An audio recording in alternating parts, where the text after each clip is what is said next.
Hi everyone, I'm Mark Dorr.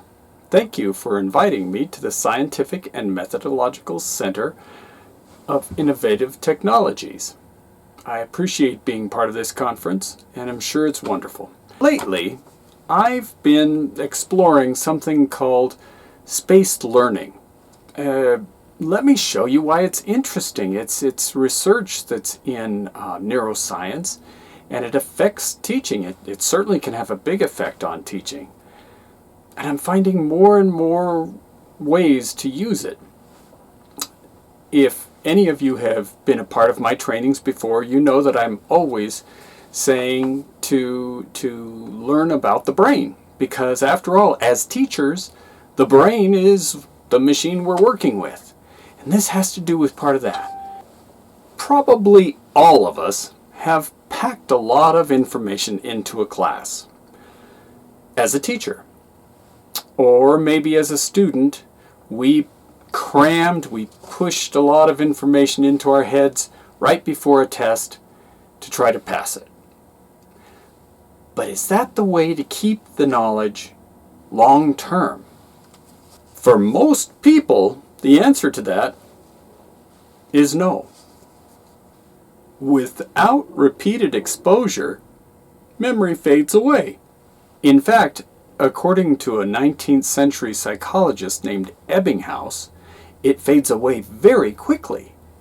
Hermann Ebbinghaus showed that within an hour you'll have forgotten quite a bit of what we've talked about today, and within a day or two you'll have forgotten 75% or more. He developed what's called the Ebbinghaus curve. Ebbinghaus was one of the first to study memory and learning systematically and wrote about it in his findings in 1885 in a book called Memory: A Contribution to Experimental Psychology. That means that you'll probably forget much of what you learn at conferences like this one today.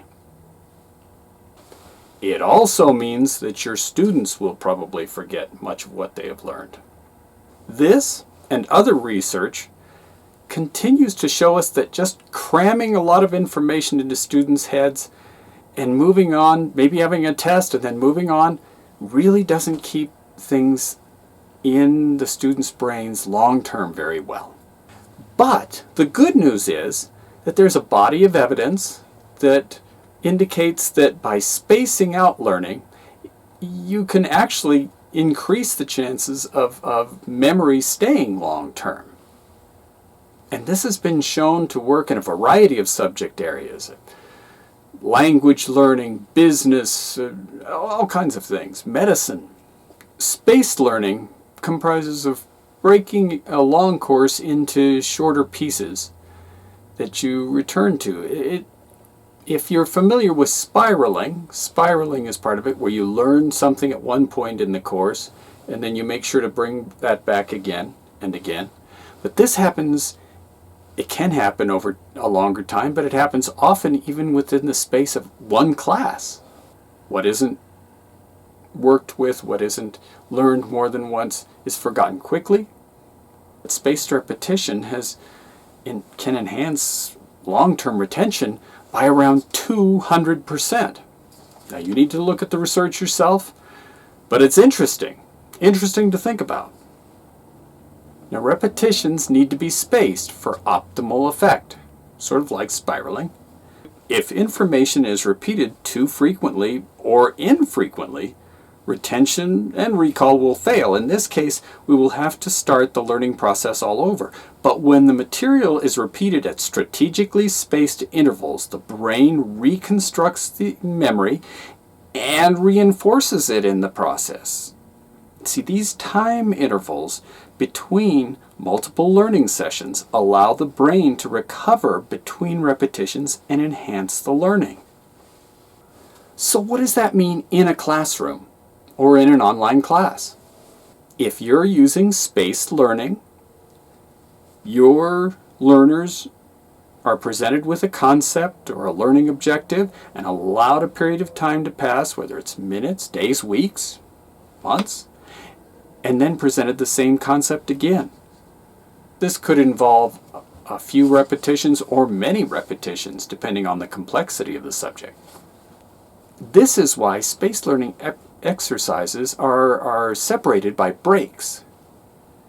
These small breaks need to be completely different from what they were doing before, so that those neurons, that pathway, rests. You're working something else, and then you can come back to it.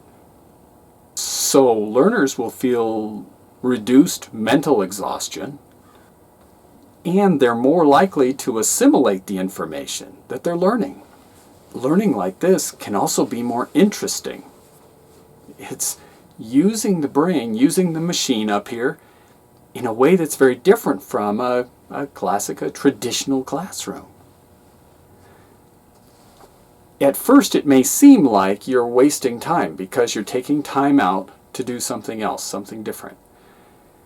But it very well could be, and it seems to be, from what I'm learning, that you're actually saving time, because in the long run, over time, you're actually learning more in less time.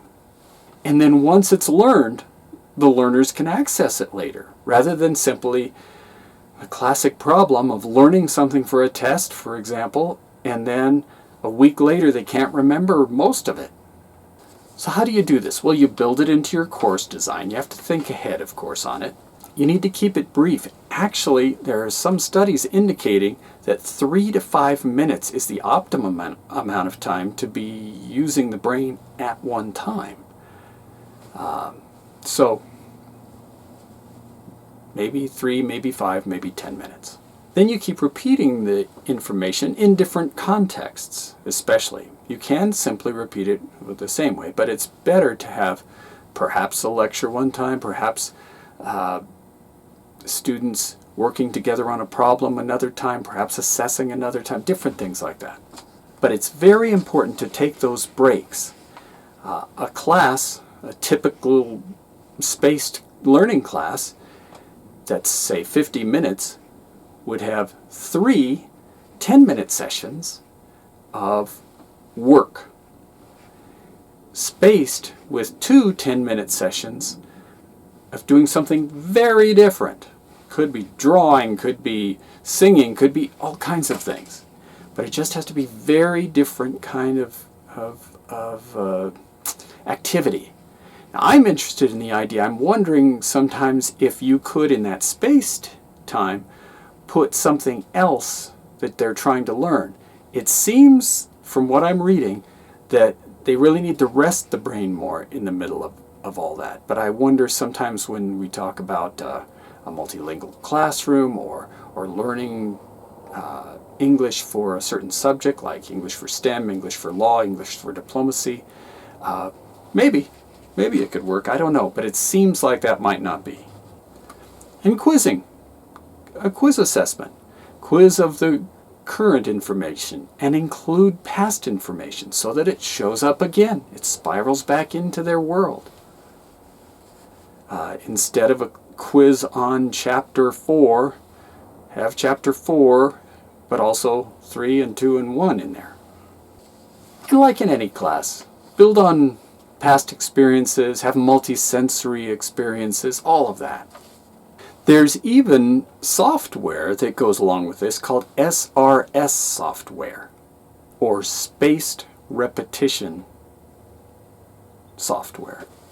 It uses basically flashcards that you can put anything in there, and it follows this spaced learning planning in presenting the material, quizzing the material, and then taking some time out, then back again.